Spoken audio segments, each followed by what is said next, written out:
Hey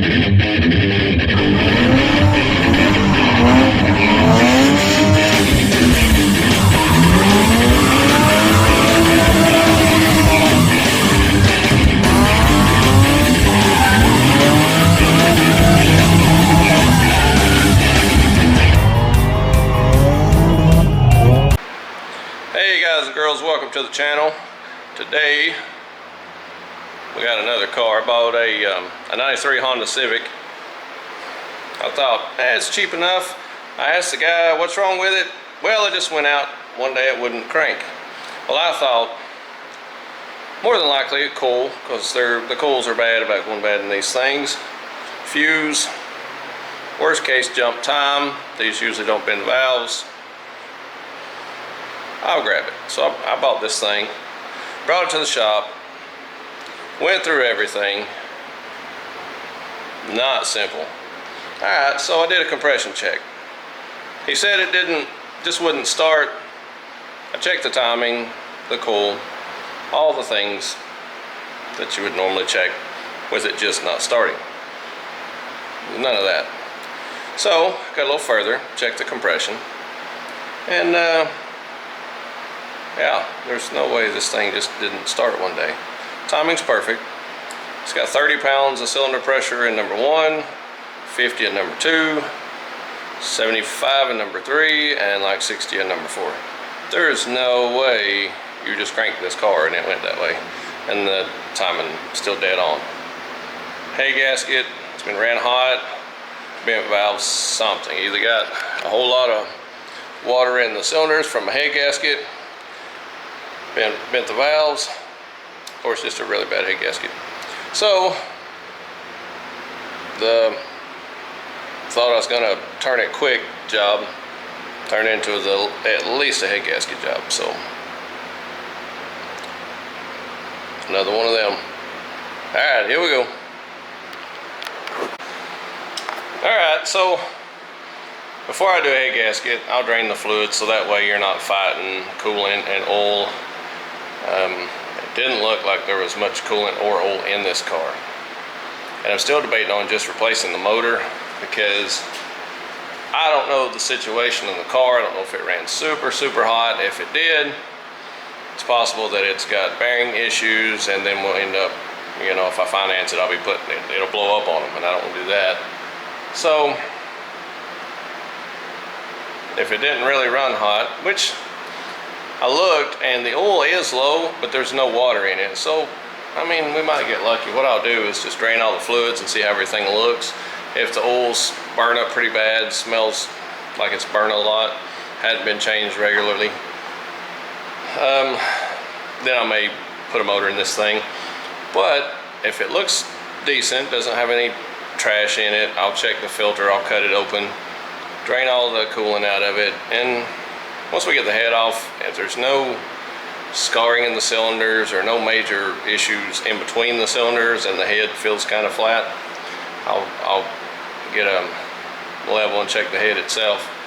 And if it seems okay, and then I take the head to the machine shop, if it's not cracked, it can be, you know, milled flat, valves are good, or if the valves are bad, we'll replace the valve. If the valves are good, we'll get all that work done, and we'll put it back on, and you know, I'll drive it for a week or two and just see what it does. But if it's burnt up, motor oil's burnt, got water coolant in it, or if there's metal shavings in the oil filter, then we will probably just change motors. I'll have to find one, because I don't want to rebuild a single cam. It just, to me, it's cheaper to grab one, throw it in, than it is to rebuild one for me, because I don't have time. And by the time you pay for the machine work and get everything milled and order everything and get it all piled up, could have had one, swapped out and go, you know, with just the fluids. And you know, so all right, here we go. Well, just at first glance at this thing, with all the oil that's everywhere, this thing's had either a front seal leak or valve cover gasket, or maybe my rear seal. There's a lot of moisture down here on the bottom of the pan. try to figure out where that oil's coming from. Okay, it's definitely leaking, possibly front seal. Once I can figure that out, I'll know if I may have pulled the motor anyway if the rear seal is just really bad. This thing, it won't, can't even get it to run. The cylinder pressure is so low. So if I could get it to run, and you know, even if it was rattling or knocking, I could possibly. The oil's black, but it's not burned up. But if I could get it to run, there's plenty of oil in it. If I could get it to run, back to that, if I could get it to run, then, you know, I'd be able to let it run for a few minutes, heat up, see if it's, you know, leaking oil from certain places, and try to make a decision if I need to pull it to change the rear seal. Because if I'm going to do rear seal, I'm just pull it out and do pain gaskets, front seal, you know, timing belt, that type of stuff. Just, you know, do the bigger stuff while I got it out. But it's looking like, best I can tell, well, it's hard to see. I mean, it's hard, it may be a rear seal, I don't know. All right, but we're gonna check the oil. The oil smells okay, it don't smell burn or nothing. We'll get the filter off of it and we'll cut that open. All right, so your Honda oil filter, so you can see your drain plugs here, if you can see where I'm at. And then straight up the back, you'll find your filter. A lot of times if you drain it first, you won't get a lot of oil. You drain your oil first, you won't get a lot of oil out of your, coming out of your filter. And so yeah, that, I actually had to get it loose first. There's a tool I use, and it's this thing right here. This thing saves me a ton of having to fight oil filters. This thing's handy.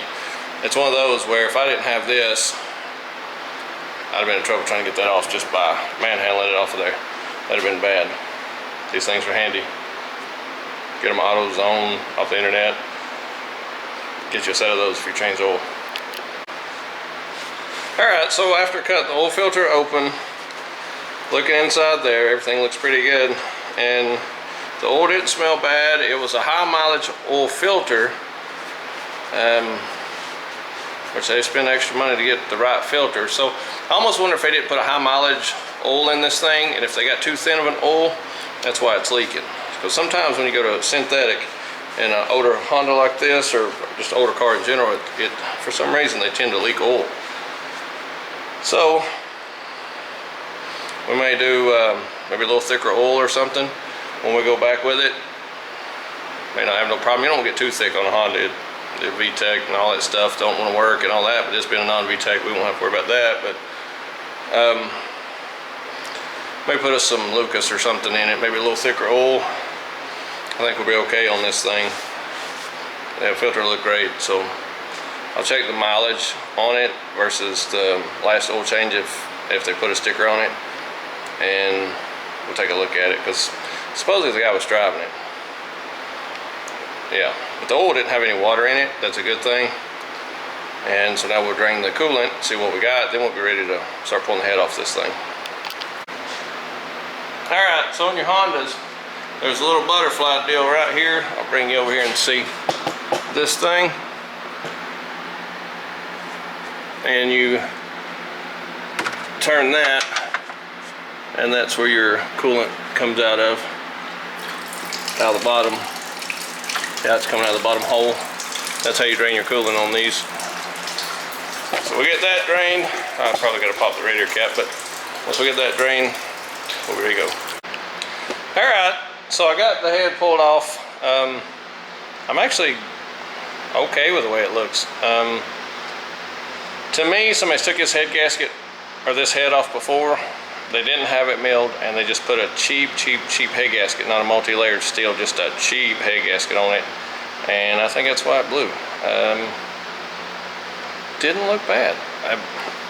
Did it get a valve? I don't know just yet. I can't make up my mind. There may be possibly have been a valve. I don't see it if it is. I think it was just a really crappy head gasket, like a knockoff wasn't I don't know what you would call it. It's not a multi-layered steel. It had like a thin layer, like some gray looking stuff on it, and it looked like it just come apart. So I think that this thing will be okay myself. But let me get a light on it here, and you can see kind of where I'm at with it. So what I did, I got everything off. If I can get my, so I got the head off. I got it clean. The pistons are clean. I got the old head gasket cleaned off. It's ready to have the new head gasket. The head's over here. I've got it chilling. I've got it cleaned up a little bit, so I'm letting it dry. That way I'm not having oil all in my truck when I take it with me. And next thing will be the machine shop. So when we get to the machine shop, we'll let him pressure test it. I'll have him make sure it's flat, it'll be cleaned, and he'll let me know, whether he finds that it was warped, or if it's got a crack or the bent valve or something. My machinist usually, when I drop it off, most of the time it's call and pick it up, it was extremely warped. We seem to be fairly fortunate on those sometimes. It's rare that we have a bent valve. This thing had a lot of low compression, but after seeing the crappy gasket they used, I'm okay. I'm comfortable with it, and I put some oil down in each cylinder. I'm gonna let it set, and it doesn't seem like it's actually getting past the rings or anything. So I'd say this thing's got compression. I'd say it'd do pretty good, to be honest about it. So in my opinion, I think this thing will be okay as long as they didn't let it run super hot. That's just my opinion. I think we'll be okay. So let me get the head to the machine shop. This thing will have to be on hold right now. We will lock her down, clean all of our mess up, and tomorrow we will be getting ready to go drifting. And once we get everything loaded and ready to go drifting, we'll probably pull the wheels off of the Subaru, and we're probably gonna have to do rear rotors on it, and maybe brakes all the way around. We'll have to see, but I think it needs rotors. And that thing will be ready to at least start test driving around a little bit. So yeah, that's pretty much where we're at. All right, here we go. All right, I reckon we're gonna call that a day. Tomorrow we're getting ready to go drifting, so we'll actually have the rollback here. We'll be going through the cars a little bit, going through tools, trying to figure out what we're gonna have. May work on the Subaru a little bit. So yeah, getting excited, ready to go drifting again. Been waiting too long. We've been going about every other 2 weeks. Yeah, that's entirely too long. So all right, here we go. I'm feeling high.